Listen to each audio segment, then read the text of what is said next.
Okay, by now most of you know that I will be out of work for another 3 weeks. To make my life more fun, my septic tank overflowed. $250 a pump. To stretch my legs, I took a walk around the neighborhood.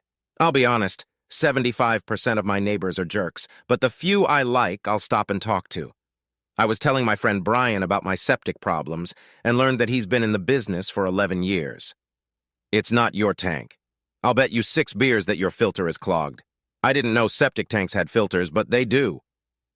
Brian explained what I needed to do and then spent 20 minutes telling me about what he was finding in septic systems. One job that particularly stood out was where he took the lid off to check the filter and found that it was full of almost 30 condoms. He said he was making a little joke about how maybe the owner should throw them in the trash from now on when he suddenly noticed how pale the guy was. Apparently, in their 18 years together, they had never once used a condom. How did that turn out? Hell, I don't know. I cleaned the filter and he wrote me a check. Really, he was wearing a pair of kitchen gloves when I left and he put all the rubbers in a little bucket. And we left. Well, isn't this wonderful, I thought, looking down. Beth came screaming into the living room saying the toilet had exploded. Apparently it had. Knowing full well that Beth wouldn't do it, I cleaned up the bathroom, then went outside to check the drain plug. As soon as I opened it, a flood came rushing in and I had to go take a shower. It was Saturday afternoon and I was wondering how expensive an emergency call would be when Beth walked past me with a suitcase in her hand. "I'm going to stay with my sister until you fix this. Call me when you're done with it." I went back inside and stripped right by the back door. Screw this. I'm going to take a shower. The water might just run through the backyard. As the water washed over me, I thought about my life. Married 18 years, one daughter 17, working as a counselor at a summer camp, saving every dime for college. Thought about Beth and the growing distance between us. It seemed I was even more clueless and clumsy now than when we'd first gotten married. And sex was a thing of the past. She was only 41 years old and she was still good-looking. Maybe it was a woman thing. I had read about the early onset of menopause when I was in the doctor's office last month. Maybe that's what it was. Anyway, her attitude was starting to transfer to Amy, and the pain on her face when her mother left was more than I was willing to bear. We were going to talk when she got home. I had reached my limit, and frankly, if she didn't like it, I didn't give a shit. I was tired of living in a toxic environment. After cleaning up, I decided to go to the pub, eat one of those great burgers, and maybe have a couple beers, and I would make sure that if I needed to use the restroom, I would do it there. I was coming out and saw Gus picking up his evening paper. The light bulb was on. Gus used to have a sewage treatment service. He'd still have connections, and maybe he could get someone in. I paused, and we chatted idly for a few minutes before I got to my question. He laughed.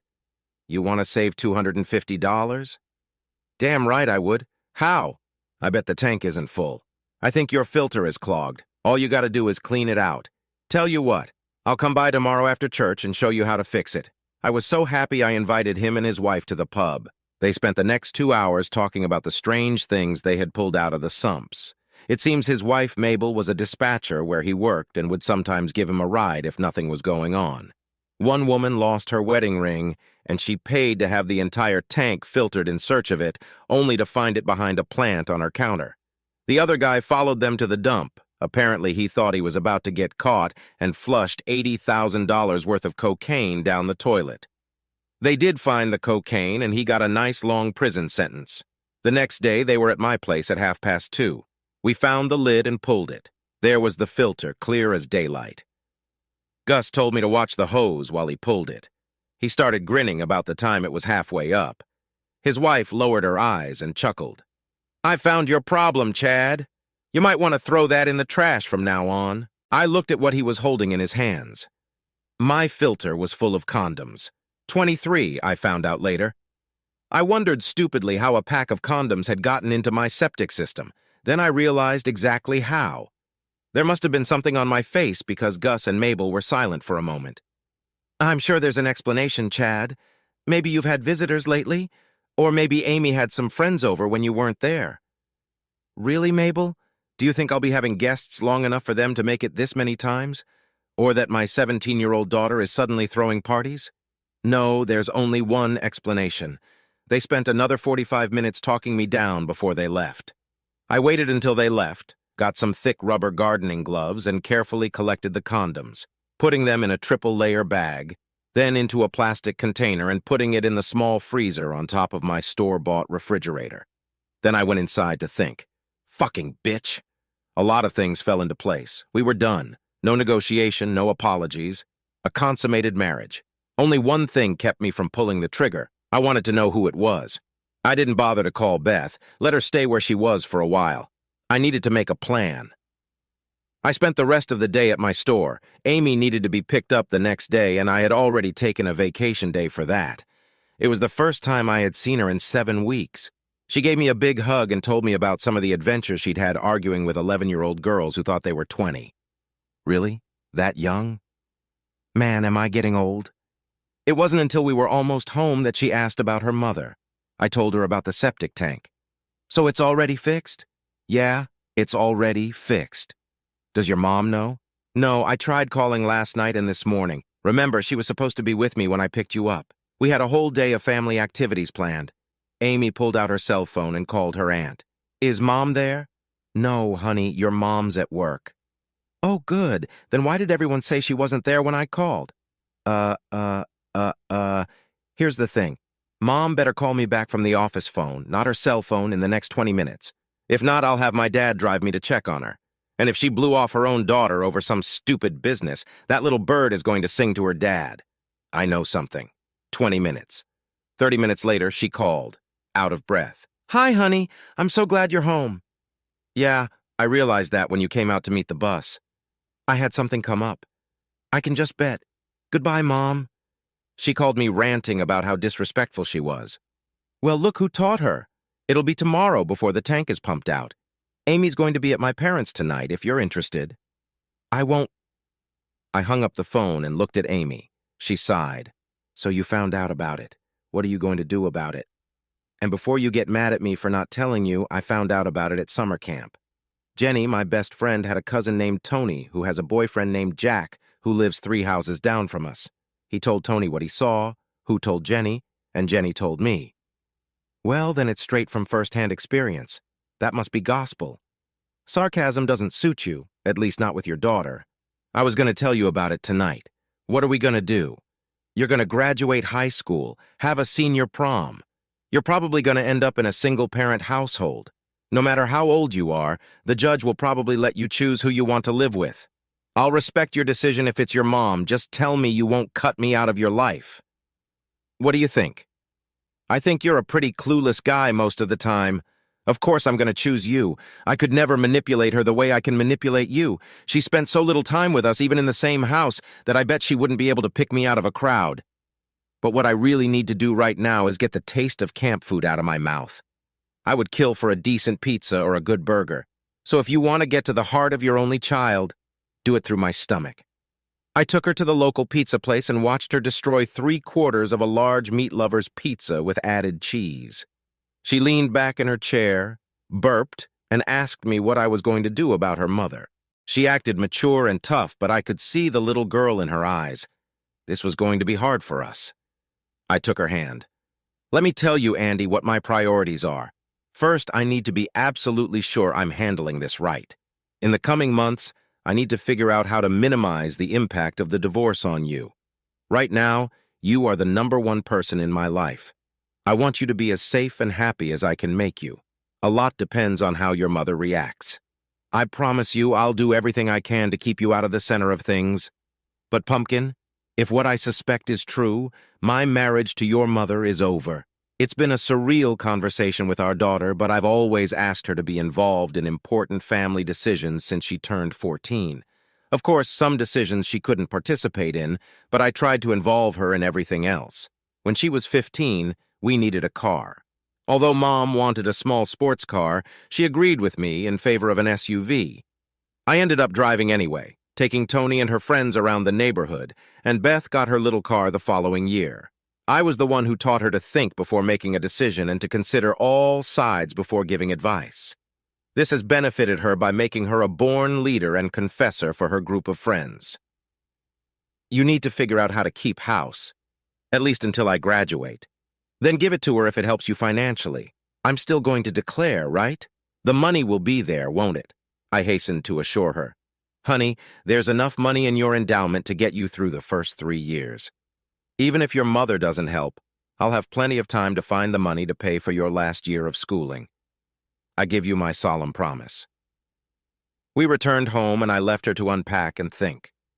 By this point, I only wanted to know 2 things about her mother: how soon we could get a divorce and which asshole she was sleeping with. In the end, it was pretty simple. All the high-tech gadgets you can buy online can't compare to a good old-fashioned camera trap. Well, maybe I misspoke. The camera traps I borrowed from my brother were state-of-the-art, and when activated, it took a 30-second video before moving on to taking photos. It gave you a timestamp and could be programmed to zoom in when activated. They even had audio recording, but they were usually so far away from their subjects that they picked up almost nothing. It took a little brainstorming to figure out how to hide them, but with my brother's help, I built 2 birdhouses, each hiding a camera. I hung one on a tree by the driveway that activated whenever someone drove up, and the other on a pole aimed directly at the front door. I didn't need to see them doing nasty things. It wouldn't have mattered anyway. She said something ingratiating about putting up birdhouses at the end of summer, and I told her it was to let them weather out so the birds would think they were a natural part of the yard. Of course, I blew a full-blown smoke. What the hell did I know about how a bird chooses a nest? She just shrugged and ignored them. Here's how it worked out. She worked for a company that had a flexible schedule, so 2 or 3 times a week she took 2 hours off for lunch, working overtime or coming in early to get her work done. Her boyfriend must have worked there as well. She got home 30 minutes before he did, grabbed a sandwich, and threw off her clothes. He'd show up, they'd do it for about 30 minutes, then get dressed and leave. She'd go back to work and he'd kill time until he got back. Sometimes he'd stay at my house and have 1 or 2 of my beers, home-brewed beer that a friend had supplied me with. I'm surprised I hadn't noticed it sooner. Maybe Tony was right, maybe I really was clueless. Damn childish. But when I found out, I put all but 1 or 2 of the beers away in the fridge at the store. They were old-style bottles, with ceramic caps and rubber washers, about 24 ounces full. I'd take the ones I'd left in the house, drink about a quarter of them, and fill them up with fresh urine. Then I'd give them a good shake and put them back in. I would grin like crazy when I got home and found an empty bottle on the counter. I could make him nauseous, but did I really care? About once a week, I took the lid off the septic tank and pulled out the condoms. They were busy little bees, averaging 2 per session. Not surprisingly, she had no enthusiasm for me. It took me 3 weeks of careful preparation, but everything was set up and ready to go. I wouldn't let Tony be there when it all happened. No one deserved to see a parent humiliated the way I intended. I thought about inviting the neighbors over, but then changed my mind. Instead, I set up 2 video cameras and started filming them. Brian had an old boom box that used cassettes. I put it next to my dresser where it was barely noticeable. I tried to time it so that the boombox would go off right after they stripped naked. The tape was started. A blank tape at first until it hit the sounds I had recorded. I checked the speaker and it was loud. Boom! The sound of a shotgun blast and the crack of wood breaking. I went to Habitat and bought an old door, which I set up in the woods and shot. As soon as the shot rang out, they heard me scream. Very little of it was acting. I had a lot of pent-up rage and I let it out. You lying whore! The shotgun went off again. I'm gonna blow his balls off. Then I'm gonna stick this shotgun in your cheating face and pull the trigger until it goes off. That's me, bitch. I bet I've seen that scene 100 times and I still can't help but laugh. They flew out the front door and rushed to their cars. All he was wearing was a white shirt, pants, jacket, and a tie he was holding. Later, I found his boxers on the bedroom floor. I walked around the house and headed toward him. He screamed like a girl and jumped into his car. That's when he noticed the gift I had left him. I took 2 20-liter buckets, dipped about 15 liters of septic fluid and a few solids into each condom, and divided the condoms equally. Just before the tape recorder went off inside, I put them in the driver's seat. Kudos to that dumbass for leaving his car unlocked in an unfamiliar neighborhood. Didn't stop me from kicking his ass anyway. Beth came running out screaming. She was wearing a white blouse that she was trying to fit into. Her naked breasts were bouncing wildly. At the same time, she was trying to pull up her brown skirt. Obviously, I got to them before they got down to business, or he hadn't bothered to take them off, but she was wearing a white thong. I'd never seen her in a thong before. Filling her car with condoms wasn't difficult. She rigorously locked her car, even at home. But I had a key. She fiddled with her keys as I headed toward her before I realized the door wasn't locked. She jumped in, opening the door, and tried to start the engine. It took about 15 seconds for it to get to her. Her skirt was still up and her white thong was no longer white. I stood there snapping pictures and laughing uncontrollably. I think it had gotten to her what I had done. She screamed at me, struggling to get out of the car. I slammed the door shut, nearly hitting her leg. Don't even think about getting your shit-covered ass outside. Better yet, keep going. I'm still taking the lid off the septic tank. I could get you inside and close the lid. You could probably last an hour or two paddling doggy style, but eventually you'd get tired and just slide underwater. Now that I know all I have to do is change the filters, it might be another 20 years before I have to pump it. By then, all that would be left of you would be a few big bones, and I doubt he'd be sucking them into his hose. The more I think about it, the more I like it. I pulled out my keychain to unlock the door. She put it in gear and backed out. She took out one neighbor's mailbox and knocked over another. She flew out of our cul-de-sac with frightening speed. "Hey!" I shouted, knowing she couldn't hear me. "This is a 40-kilometer-per-hour zone. Slow your ass down. This isn't a residential area. It's a neighborhood."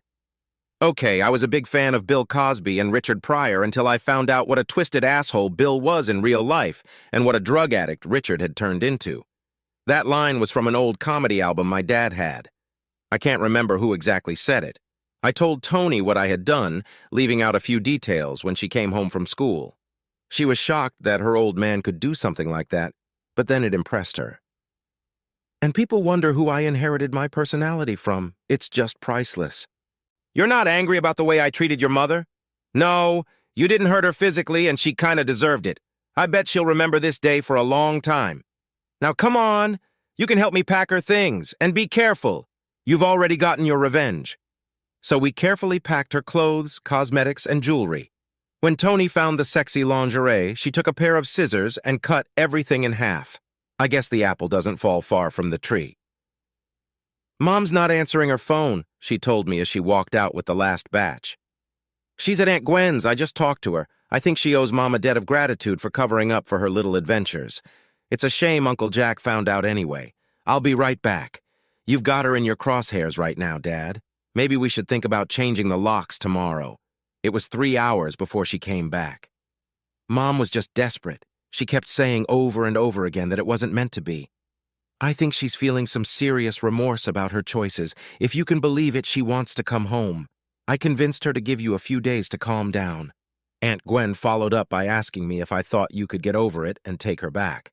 I just smirked and got into my car. I was still in full anesthetic mode and asked to notify her at work. Gwen was supposed to come and pick her up. By hitting first, I got temporary custody.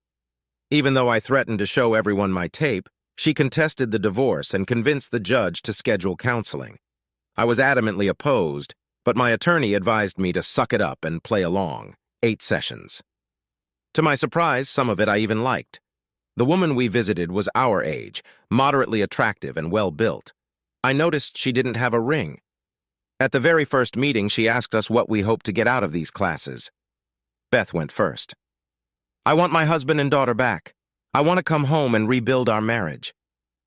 I kept a nonchalant expression on my face. Then it was my turn. I would tell you that this is a waste of your time, Miss Turner, but it's not. Because whatever the outcome, you'll still get paid. Don't worry. I will do my best to remain calm. I will indeed participate to the best of my ability. But I wouldn't want to stay married to Beth for anything in the world. She's ruined everything and the damage is too deep. What I expect to get out of these sessions is your written opinion that this marriage is unsalvageable. So let's get started, shall we? I'm sorry you feel that way about this, Chad. I think, why are you apologizing, Miss Turner? We have to be honest here. If this is how I feel and I'm okay with my decision, why should it make me sad? I think I caught her off guard. Well, I mean, I'm here to help you find your way, to talk about your difficulties and see if we can resolve them. Miss Turner, really? I'm not lost. I don't need help finding my way. My path is clear and I can see only one set of footprints on it. I already have my solution. As far as I am concerned, you are here to try to force me to accept an alternative that I find completely unattractive and impossible. I'm here to tell you that you're pissing into the wind, but hey, I'm paying for these sessions. I should at least get some entertainment value out of them. By all means, keep going. I got her. Chad, Mr. Jones, you know I have to report to a judge. If you don't cooperate or participate, it could work against you. Am I being uncooperative? I think I'm being very proactive. I've done most of the talking around here. And, Miss Turner, I don't respond well to threats, veiled or otherwise. That's one of the reasons I tape these sessions. I put my little tape recorder, which had been running the whole time, on the table. Mr. Jones, you have no right to tape these sessions? Why not? You can and I can't. As the person paying the bills, I'm entitled to the assurance that I'm paying my money what I deserve. I won't let you do this. Now, I stand up, taking my tape recorder. We're done here, Miss Turner. Tomorrow I'll formally request another therapist if I can get to a judge. I'm sure this tape will play an important part in his decision. I wish you a pleasant evening. I left both her and Beth with their mouths hanging open. My lawyer convinced the judge to appoint someone else, an older woman who didn't care if I taped the proceedings. It went pretty smoothly. There were many instances where Beth begged for a second chance, and I said no. The only heated conversation occurred when she tried to convince both the counselor and me that it was just a brief affair. She had overreacted. She wanted to get it over with. Blah, blah, blah. I pounced on her with my whole body. I'm not sure how timelines work in the cheater world. How long does an affair last, as opposed to a full-blown, ongoing affair? Is an affair less destructive to a marriage? I know for a fact that you have had sex 41 times in at least 6 or 7 weeks. 41 times! It wasn't an affair. Neither of you were going to stop before you got caught. 41 times. It took a lot of planning, a lot of coordination. It wasn't an affair, Beth. It was a carefully planned plan of action. You guys were pretty smart. It could have gone on for years if you hadn't clogged the sewer pipe. But you got caught. Pretty dramatic, I thought. I couldn't help but laugh lightly. Beth went to her sister's house, and the sister wouldn't let her on the doorstep until she had undressed and thrown her clothes in the trash. Even after 5 showers, she still smelled. The repairman cleaned her car, but she had to replace the driver's seat. I don't know what happened to her lover, but he went to jail about a week after Beth. I never showed anyone the video I took, but word got out. Brain heard about it and nicknamed me the Condom. I think her sister leaked most of the story a few weeks later after having a little too much to drink at a local bar. Classes were pretty boring. By the 4th week, we were just doing all the required activities. Beth was crying, and I remained stoic. The counselor announced it on the 6th session, and 4 months later, Beth and I were the proud owners, at least in my case, of a set of shiny new divorce decrees. It seemed to me that the agreement was quite reasonable. In lieu of child support, Beth was to pay half of the mortgage on the house and continue to contribute to Tony's college fund. There were only 10 payments left, so it was pretty much a wash. As soon as Tony graduated, we sold the house and split the money. We got a good price, even with the economic downturn. I took my half and bought a house 5 houses away. The lot was bigger. It had an extra bedroom, and there was even a pool in the backyard, the only one in the neighborhood. It was a rush sale, and I bought it for about 2/3 of what it was actually worth. I only had to finance $20,000. It was like a car loan. I paid it off in 4 years. Tony was doing well in college. She started bringing 2 of her roommates to her house over break. I'd find them summer jobs, and when they had a day off, they'd lay by the pool as little as possible. I ended up with a lot of college-aged visitors, men and women. I became something of an urban legend. Now, even at work, most people call me Condom. I was a department manager in a company that made brake parts for high-end cars, mostly Mercedes and BMW, but also Bentley and Land Rover.